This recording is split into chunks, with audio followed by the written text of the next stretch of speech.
Cycle দিয়ে আসলে career গড়া যায় বা কম্পিউটার দিয়ে ক্যারিয়ার গড়া যায়। সাইকেল চালায় কি করে আমি বড়লোক হব? অনেক মানুষ ইউটিউবার হইতে পারেনি বা ইউটিউবিং করতে পারেনি, তার প্রধানতর বিষয় হচ্ছে যে ৬০,০০০ টাকা প্রফিট। আসসালামু আলাইকুম, আমি ফায়াজ ফয়সাল আর আমার সাথে আছে। আমি আকিব আহমেদ। তো আজকের ভিডিওতে আমরা ডিসকাস করব যে কি করে সাইকেল চালায় বড়লোক হওয়া যায়। আগে সাইকেল চালায় কি করে আমি বড়লোক হব? রাইট ওয়ে কি? তুমি তো সাইকেল চালায় দেখলাম যে এত কিছু করলে, সাইকেল চালাতে চালাতে সাইকেলের দোকান দিয়ে ফেললে কিভাবে পসিবল হলো, কিভাবে বলো তো? সাইকেল দিয়ে আসলে ক্যারিয়ার গড়া যায় বা কম্পিউটার দিয়ে ক্যারিয়ার গড়া যায়, এইগুলো আসলে মুখরোচক কথা আর আচ্ছা, কি। তাহলে সত্যিটা কি? তো তোমার জন্য চ্যালেঞ্জ বেশি ছিল না কম ছিল? আমার জন্য আসলে কম ছিল না, একেবারেই বেশি ছিল আর কি। কারণ হচ্ছে আমরা 4 ভাই 1 বোন। সো ফ্যামিলিতে বাবা একা ইনকাম করতো, যার ফলে নিজের কিছু করাটা ছিল মানে ফরজ হয়ে গেছিল আর কি।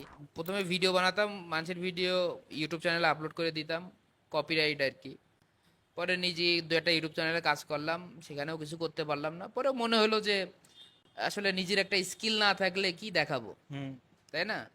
তো সেই জায়গা থেকে আইডিয়া আসলো যে সাইকেলের চাকা উঁচু করি আর কি। আমার মনে আছে তোমার 2017-18 সালের দিকে তুমি প্রতিদিন ভিডিও আপলোড করতে, প্রতিদিন একই ভিডিও। সাইকেল চাকা উঁচু করছো না, চাকা উঁচু